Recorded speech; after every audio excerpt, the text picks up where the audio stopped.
시청자 여러분 안녕하십니까? BOA 모닝뉴스입니다. 첫 소식입니다. 미국의 전문가들은 북한의 최근 발사체를 새로운 무기 체계로 단정짓기 어렵다고 지적했습니다.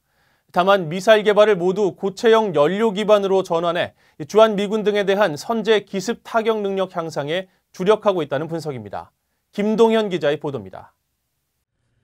조너선 맥도웰 하버드 스미소니언 천체물리학센터 박사는 VOA에 북한이 주장하는 신형 무기 체계가 주한미군이 보유한 에이테킴스 지대지 미사일과 유사하다는 일각의 분석에 동의하지 않는다고 밝혔습니다.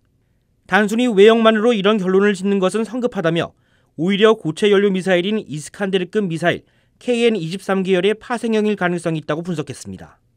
Probably in the same family as the KN-23 sort of Iskander-ish missile. The Kim Skander, as some people are calling it, but with a slightly different role. It's certainly very unclear what its role is right now.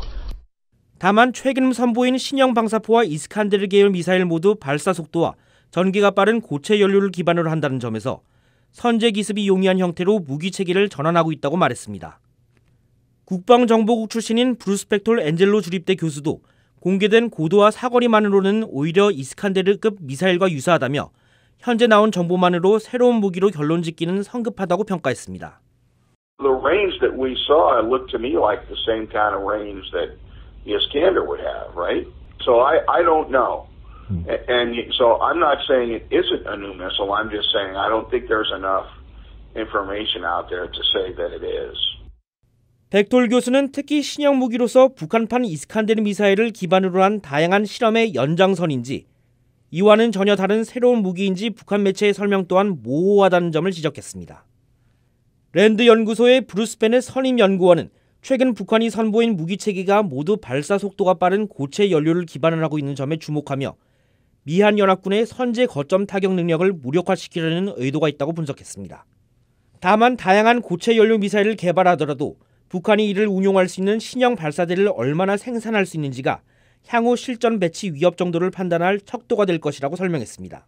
VOA 뉴스 김동현입니다. 미국은 아시아에 중거리 미사일을 배치하는 문제와 관련해 해당국 정부의 결정에 맡길 것이라고 미 국무부 고위 관리가 밝혔습니다. 안드레아 톰슨 미 국무부 군축 국제안보 차관은 13일 전화회견에서 중거리 미사일의 아시아 배치는 그 나라 정부 지도자들이 내릴 주권적인 결정의 문제라고 말했습니다. 그러면서 그 지역에서 이뤄질 어떠한 결정도 동맹국들과의 협의를 통해 내려질 것이며 이는 미국의 일방적인 결정이 아니라고 강조했습니다. 미국은 최근 러시아와의 중거리 핵전력 INF 조약에서 탈퇴한 직후 아시안의 중거리 미사일 배치 가능성을 언급하고 있으며 언론 등에서는 일본과 한국, 호주가 주요 후보지로 거론되고 있습니다. 미국의 전문가들은 미한 연합군사훈련을 혹평한 트럼프 대통령의 발언이 미한 동맹을 약화시킬 수 있다고 우려했습니다. 또 북한과의 비핵화 협상에도 좋지 않은 영향을 미칠 것이라는 지적입니다. 오택성 기자입니다. 브루스 베넷 랜드 연구소 선임 연구원은 12일 VOA에 미한 연합훈련은 한반도에서의 미군 운영을 위해 필수라고 강조했습니다. 상대국인 한국과 긴밀히 공조하고 한반도에서의 전쟁 계획과 군사 운용 개념 등을 배우는 기회라는 겁니다. 그러면서 트럼프 대통령이 훈련 비용이 비싸다고 말한 것은 사실이 아니라고 지적했습니다.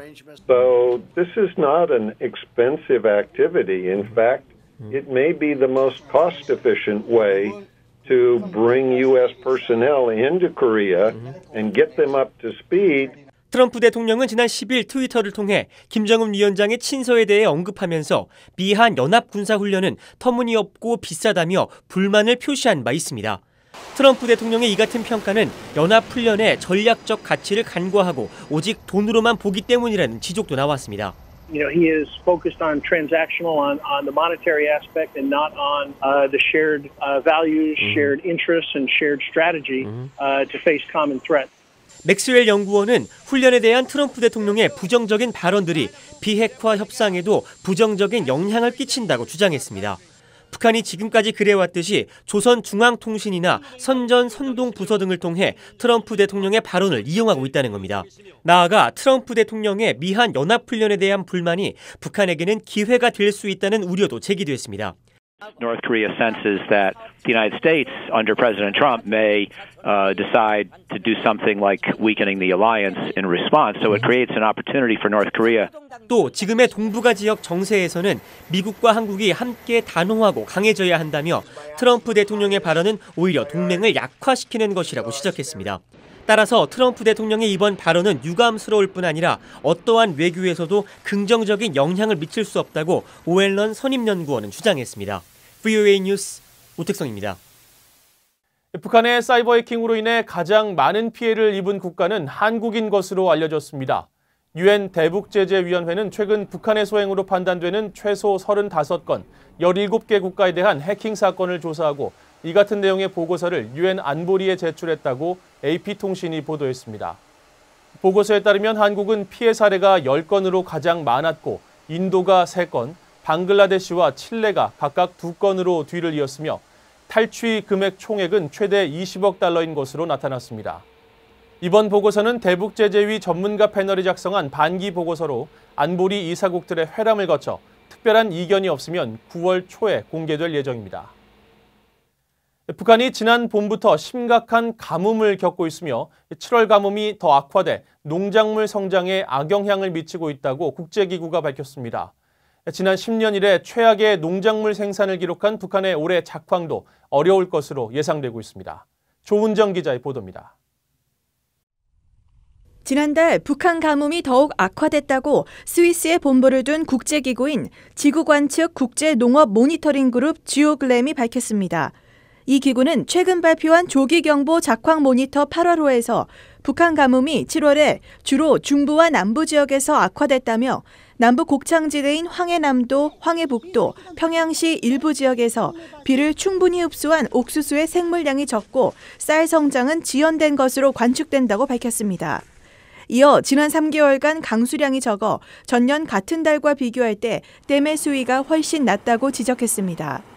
특히 황해남도의 경우 6월 21일에서 7월 20일 기간 동안 강수량이 평년 대비 35%에 그쳤고 4월 21일에서 7월 20일 기간에는 평년 대비 50%였다고 설명했습니다.